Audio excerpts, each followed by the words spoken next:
बिस्मिल्लाहिर्रहमानिर्रहीम। अस्सलामुअलैकुम मेरी प्यारी प्यारी बहनों के क्या हाल है। अल्लाह आपको खुश रखे, आबाद रखे, ढेरों ढेर खुशी अता करे। तो आज मैं अपने किचन में बनाने लगी हूँ बीफ यखनी पुलाव।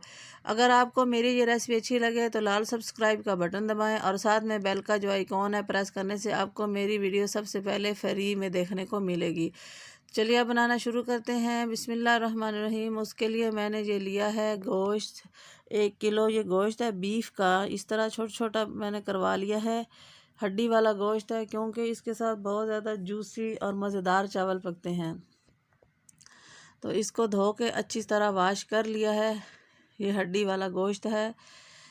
तो चलिए अब बनाना शुरू करते हैं। यहाँ पे एक कुकर लेंगे, उसमें सबसे पहले अपना गोश्त शामिल करेंगे। ये जो गोश्त है मैंने इसको पहले धो लिया है, अच्छा सा वाश कर लिया है। तो अब इसको हम इसमें ये 1 प्याज और 2-3 लहसुन के जवे डालेंगे। और ये खड़े मसाले हैं ये डालेंगे। 2-3 लौंग, 2-3 दालचीनी के टुकड़े हैं, 8-10 लौंग हैं, 8-10 काली मिर्चें हैं और हाफ़ टेबल स्पून सौंफ है, 1 टेबल स्पून साबुत धनिया है और 1 टेबल स्पून ज़ीरा है और 2-3 मोटी इलायचियाँ भी हैं। ये सब हम इसमें शामिल कर देंगे। इससे क्या होगा, यखनी बहुत मज़े की बन जाएगी, फ्लेवरफुल। तो अब इसमें डालेंगे हम पानी इस गिलास के साथ। ये मैंने 1 किलो चावल लिया, 3 गिलास हैं, तो इसमें हम 6 गिलास पानी शामिल करेंगे क्योंकि ये पकने के बाद खुद ही कम हो जाएगा, 5 गिलास रह जाएंगे। चलिए अब इसको चूल्हे पे रखते हैं और इसको पकने के लिए छोड़ते हैं। और इसमें 1 टेबल स्पून नमक भी शामिल करेंगे और ये 2-3 सुरख मिर्चें साबुत डाली हैं मैंने। चूल्हा ऑन करेंगे और इसके ऊपर ढक्कन लगा के इसको आधे घंटे के लिए हम पकने के लिए छोड़ देंगे। तो आधे घंटे में हमारा ये गोश्त गल जाएगा, यखनी तैयार हो जाएगी। तो आधे घंटे के बाद आपसे मिलते हैं।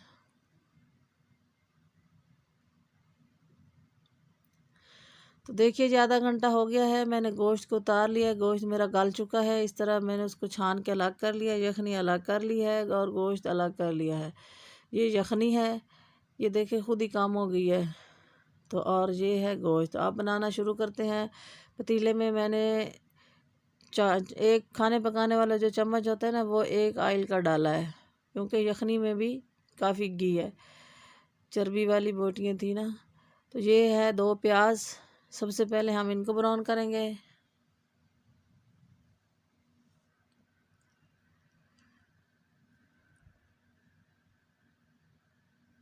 देखिए जी प्याज ब्राउन हो चुके हैं। अब हम इसमें डालेंगे लहसुन, अदरक और सब्ज़ मिर्चों का पेस्ट है वो इसमें डालेंगे। लहसुन वहाँ भी डाला था लेकिन थोड़ा सा 2-3 जवे डाले थे, बाकी हम यहाँ डालेंगे, यखनी में नहीं डाला। तो ये फ्राई हो गया। अब जो गोश्त है उबाल के रखा हुआ, अब हम इसको इस लहसुन के साथ अच्छी तरह फ्राई करेंगे ताकि ये बहुत जायके वाला हो जाएगा ना, उबला हुआ है फिर फ्राई हो जाएगा। तो इसको 4-5 मिनट हम फ्राई करेंगे लहसुन, अदरक और प्याज़ों के साथ। अब इसमें हम एक अपना टमाटर भी शामिल करेंगे और इसको और फ्राई करेंगे।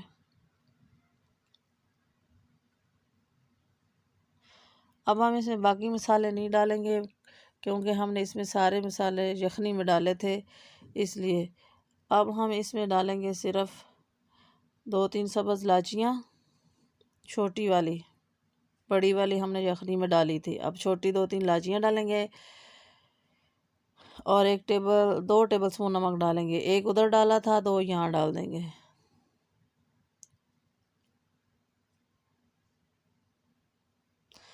और हाफ़ टेबल स्पून और ये साबुत ज़ीरा डालेंगे 1 टेबल स्पून और 2 टेबल स्पून इसमें साबुत पिसा हुआ धनिया डालेंगे 1 टेबल स्पून और 1 table spoon half table spoon काली मिर्च डाल के इसको फ्राई करेंगे। और मसाले अब हम इसमें नहीं डालेंगे। नमक डालेंगे, पिसा हुआ धनिया डालेंगे और ये हाफ़ टेबल स्पून काली मिर्च डालेंगे, सुरख नहीं डालेंगे क्योंकि काली मिर्चों से टेस्ट बहुत अच्छा आता है। तो अब इन सब मिसालों के साथ हम इसको फ्राई करेंगे। गरम मसाला साबुत और ये काली मिर्चें, धनिया बस, और नमक।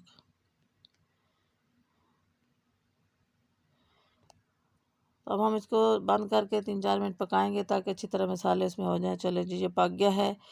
तो अब हम इसमें अपनी सारी यखनी डाल देते हैं जो निकाल के रखी है हमने, और इसके उबलने का वेट करते हैं।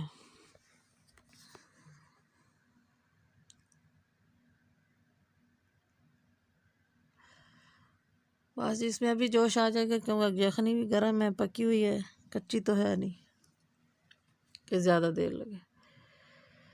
जब हमारा इसमें बॉयल आ जाएगा तो ये 1 टेबल स्पून ज़ीरा है, साबुत ज़ीरा, इस पॉइंट पे हम इसमें ये भी डालेंगे।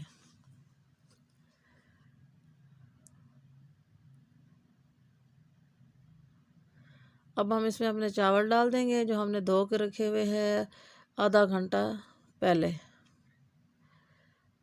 डालने के बाद आहिस्ता से हल्का सा चम्मच हिलाएंगे, ज़्यादा ज़ोर से नहीं हिलाएंगे क्योंकि चावल टूट ना जाए ना, भीगे हुए चावल हैं। बस इस तरह थोड़ा सा हिला के इसको पकने के लिए छोड़ देंगे।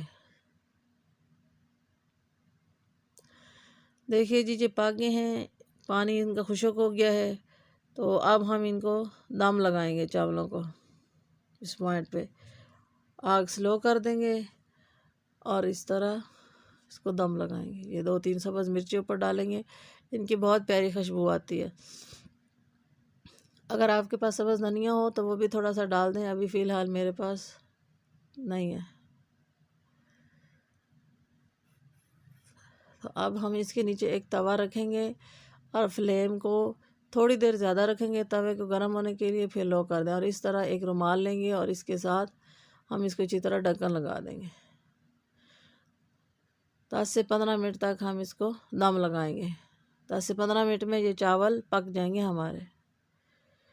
देखिए जी, 15 मिनट हो चुके हैं। माशाल्लाह कितनी अच्छी लुक आई है, कितनी प्यारी हमारे चावल पक चुके हैं और बहुत ही मज़े की खुशबू आ रही है।